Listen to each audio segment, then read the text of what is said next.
Welcome back to video, and in this video I'm going to tell you the pain of a sales people which no one want to talk about. The real pain, problem and challenges जो as a sales person आप face करते हो. So in this video I am in the 3 point. Number 1, that the importance of a sales. Number 2, I will talk about what is sales in real term. And number 3, I will tell you वो 4 ऐसे कौन से pen points है as a sales person या जो challenge आप face करते हैं एंड जिसके बारे में कोई बात नहीं करना चाहता. So be with me, I am going to give you a great value on this video. So let's talk about sales का इंपॉर्टेंस क्या है, सेल्स को इतनी वैल्यू क्यों दी जाती है. बिकॉज इसलिए कि जब तक सेल्स नहीं होगी तब तक कोई भी व्यक्ति आपके प्रोडक्ट या सर्विस को यूज़ नहीं करेंगे, और जब तक वो आपके प्रोडक्ट और सर्विस को यूज़ नहीं करेंगे they will not understand the quality of your product and services and they will not buy your product anywhere. So इसका मतलब यही है कि पीपल जो मार्केट में लोग हैं they are not making their opinion by seeing your ad campaign, by your marketing campaign, by your brochure. No, in order to win the people mind and win the people heart, you have to deliver the right value of your product and services. So जब तक sales हुई नहीं, उन्होंने use किया नहीं तो कुछ नहीं हो. इसलिए कहते हैं sales is the first step जहाँ पे द्वार खुलता है. People come in your world and they use their services, your services, and they make opinion about your product and services. इसलिए sales is the most important factor. You know why company go out from the business? Why people don't have money? Because they don't know how to sell. Now let's talk about sales का real मतलब क्या है. What is the real meaning of sales? अगर हिंदी बात करें तो कहते हैं sales मतलब बिक्री. आपने बिक्री करी, कुछ खरीदा और कुछ आपको पैसे मिले. That's called exchanging something. Right, you paid something and you got something. As a sales person आपने कुछ सेल की, somebody bought it and they paid money for you. Now जो मार्केट में प्रॉब्लम ये लगता है कि सेल्स के जो काम है लोगों को लगता है कि if I sell something my job finish. That's not the reality. Your job is start when you sell something. Because जब तक आपने अपने प्रोडक्ट की सर्विसेज को 10 टाइम डिलीवर नहीं किया तब तक आपकी सेल्स हुई नहीं. इसका मतलब ये है, let's suppose I bought your any product और एनी सर्विसेज. आपने बोला मैं तो दे दिया उसको, अब मैंने उसको यूज़ किया एंड आई फाउंड कि जो आपने मुझसे प्रॉमिस किया था वो वैसा नहीं है. Whatever you said, it is not up to the mark. Now what will happen? You will not get the repeat business from my side. You will not get the order from my side, and that is why most people, most companies are not succeeding because they are not focusing on the real value. They are just focusing on एक बार बेचो और आगे बढ़ो. This is a very short term winning formula. Right. So आपकी sale जब तक खत्म नहीं होती जब तक आपने किसी बंदे को सर्विसेज दी या प्रोडक्ट दिया और आपने उस पर्सन से पूछ नहीं लिया how much satisfied they are and they would like to do business with you again, which means क्या वो दोबारा आपके साथ काम करना चाहेंगे और they want to use your product. Why not? Because if they like it they will buy it. Right. Now come to the real challenges of a sales people which nobody want to talk about. The first challenge sales people face, that sales के जो लोग हैं they are being prejudged by people, which means they are misjudged by people. What does it mean by that? Like sales के जो लोग हैं उनके बारे में मार्केट में एक परसेप्शन है, धारणा लोगों की कि यार सेल्स का बंदा है ना, इससे दूर रहो क्योंकि कुछ बेच देगा. Understand that. अब ये जो परसेप्शन जो लोगों के माइंड में है अबाउट सेल्स पीपल, ये एक तरीके का सही व्यवहार नहीं है. बिकॉज हर प्रोफेशन में कुछ लोग हैं जो कि मिस सेलिंग करते हैं, पर ऐसे ही सेल्स में भी बहुत से लोग हैं. तो अगर सबके बारे में ऐसी परसेप्शन है तो सबसे बड़ा इसका जो नुकसान है वो हर सेल्स के बंदे को होता है. दैट पीपल सी सेल्स का आदमी है, दूर रहना इससे.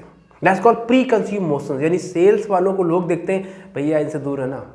तो this is the first challenge sales people face nowadays. Second challenge, अगर आप कहीं जॉब करते हैं तो कंपनी जो है, जिस कंपनी में आप काम करते हैं, व्हाट दे डू, उनकी जो क्वालिटी है प्रोडक्ट और सर्विसेज की वो है 5 स्टैंडर्ड की. बट वो जो सेल एक्सपेक्ट करते हैं वो कहते हैं 10 लेवल की सेल लेके आओ. विच मीन्स कहते हैं भाई मेरे को मतलब नहीं है, आप सेल लाओ और लाओ और लाओ. They only give pressure. They are not willing to listen sales team, sales people. And how I am telling you from my experience working with so many companies as the sales coach, sales adviser. Y?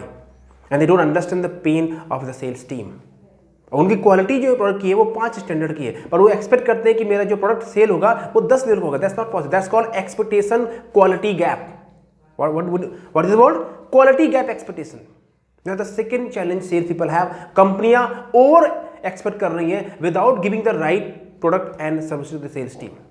The third challenge sales people face, अगर आप नौकरी में है, that sales people are giving too much of psychological mental pressure.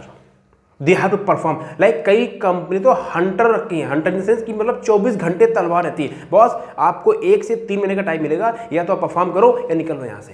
That's not right way यार। Sales is also a right profession. Sales people are also human being, they also deserve a nice and comfortable life. एक वो आदमी जो आपकी company को चला रहा है, विच मीन जो आपकी सर्विसेज को मार्केट में पहुंचा रहा है, और वहां से पैसा आ रहा है, and your company is running and you talk like this, इधर यू परफॉर्म और move out. And I know lot of companies, उनके अंदर तो 1 महीने का भी पेशेंस नहीं होता। बंदा आया, चलो भाई मेरे को तो चाहिए, बस ले आओ। That's not the right way. If you see the world class companies, they have a very different policy. They really give their people to time, they understand it, and they go out and they talk about, okay, just find out what is the real challenge in the market, and then they develop the right product for them.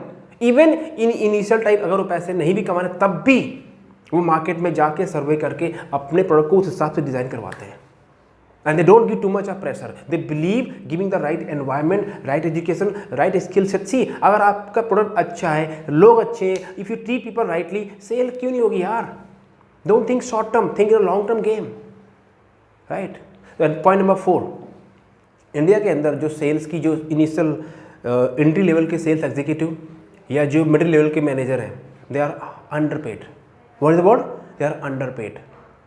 If you study the data of sales executive in India, the average salary of this people is 14,457 रुपये। I am talking about sales executive. If you talk about the management, middle management, वो salary आएगी महीने की 35 से 40,000 रुपये। Okay, if you let's talk about the USA. US के अंदर यही जो सेल्स एग्जीक्यूटिव सैलरी है वो है $4,857, $4,857 US dollar. Now if you multiply by 70, it will come around 3.5 lakh रुपए। यानी इंडिया के अंदर जो बंदा 15,000 रुपये काम कर रहा है, अमेरिका में वो सैलरी है 3-3.5 लाख रुपए। You know why? काम सेम है। यू नो ऐसा क्यों है पता है आपको? वो इसलिए है कि इंडिया के अंदर जो कंपनी है उनको पता है कि हिंदुस्तान में ओवर सप्लाई है टैलेंट की, लोगों की, मैन पावर यहाँ पे ओवर सप्लाई है। और कंपनी इस बात को भली बात जानती है कि एक बंदा जाएगा, लाइन में 10 बंदे और खड़े हैं, एक बंदे को रिप्लेस कर 10 बंदे लाइन में खड़े हैं, इसलिए वो उसका नाजायज फायदा उठाते हैं। Now I am not blaming that all the companies are doing, I am just sharing my experience. I am not blaming anybody, I can not take any name, but I know company ऐसा करती हैं। आई एम श्योर यू कैन अंडरस्टैंड कि मैं क्या बोलना चाह रहा हूँ यहाँ पे। ओवर टैलेंटेड लोग, ओवर सप्लाई है, तो कंपनी उसका फायदा उठाती है। चलो जी हम वित्त में रखेंगे, आपको करना हो तो करो, वरना तो कहते हैं ना, बेगर्स और नॉट द चूजर्स। मैं भी किसी मेरे क्लाइंट हैं, उनके यहाँ मैं काम करता हूँ एज ए सेल्स कोच। तो मैं किसी पर्सन का फ़ोन पे इंटरव्यू ले रहा था, वो खुद उस पर्सन ने बोला, वो कहता है सर आप समझ सकते हो कि right now I don't have job, my company has start paying me 50% salary cut. Company का काम चल रहा है, उसके बावजूद कंपनी ने 50% सैलरी कट कर दी विदाउट एनी रीजन। और नाउ उस बंदे ने वहाँ नौकरी छोड़ दी। अब कहता है सर मैं क्या करूँ? तो उसने मुझे खुद बोला सर बेगर और नॉट द चूजर्स। यही तो गलती करते हैं सेल्स के लोग, अपने ऊपर पहले ही अपनी वैल्यू पहले कम कर दिया आपने, right? Now the question is, इसका सोल्यूशन क्या है? इंडिया में टैलेंटेड लोग तो रहेंगे, पॉपुलेशन बहुत ज़्यादा, सब कुछ है, इसका समाधान क्या है? समाधान ये है, आपको भीड़ से अलग होना पड़ेगा। जहाँ भीड़ में 1,000 लोग खड़े हैं, अगर वहाँ आप भी खड़े होंगे तो आपको कोई पहचान नहीं मिलेगी। आपको भीड़ से अलग होना पड़ेगा। और इसका मतलब ये नहीं कि आप कोई उल्टे सीधे काम करना शुरू कर दो। इसका सिंपल मतलब ये, आपको अपने अंदर वैल्यू लानी पड़ेगी, स्किल्स डेवलप करने पड़ेंगे। एग्जाम्पल लीजिए, अगर आप किसी कंपनी में नौकरी करते हो, आपकी तनख्वाह 20,000 रुपये है, तो क्या आपको लगता है उसी कंपनी में कुछ लोग जिनकी तनख्वाह 50,000 रुपये, 1 लाख रुपये, 5 लाख रुपये, क्या ऐसे कुछ लोग हैं? Why not? अगर आपकी सैलरी 50,000 रुपये है, तो क्या आप ऐसे कुछ लोग जानते हो अपनी कंपनी में जिनकी सैलरी 2 लाख 5 लाख होगी, या आपके सर्कल में है और इतने पैसे कमाते हैं? क्यों कमाते हैं? क्योंकि उनकी वो वैल्यू है, वो इतना डिलीवर कर रहे हैं वैल्यू मार्केट में। तो अगर आप अपनी सैलरी को या अपनी इनकम को बढ़ाना चाहते हो, आपको चापलूसी करने की जरूरत नहीं है। सिंपल आपको वैल्यूएबल बनना है, ताकि आप अपने क्वालिटी से मार्केट में वैल्यू डिलीवर कर सकें and your income will increase. That's it. मैंने बहुत सिंपल देसी भाषा आपको समझा दिया। अब $1 मिलियन क्वेश्चन ये है कि मैं वैल्यूएबल बनूं कैसे? मार्केट में इतनी सारी बुक्स हैं, इतने सारे प्रोग्राम्स हैं, दुनिया भर के लोग ये बातें करते हैं, तो फिर सही क्या है, गलत क्या है, ये इसके लिए आपको खुद अपना टाइम स्पेंड करना पड़ेगा। और आप ये जानना चाहते हो कि मैं कैसे वैल्यूबल बन सकता हूँ, कैसे मेरी इनकम बढ़ सकती है और कैसे मैं सेल्स प्रोफेशनल बन सकता हूँ एंड हाईली पेड। तो what I will do, just click on the link below, and you know I'm a sales coach and I've written a couple of books also on a sales. You can click on the link below and schedule a one-on-one free of cost with me. I will tell you how you can become a valuable person in the marketplace and you can increase your income. And I'm sure you like it. You can subscribe this channel, give me thumbs up. All the best. You deserve success. Nobody else deserve as much as you deserve, because you are the one who can make it happen. Thank you very much. All the best.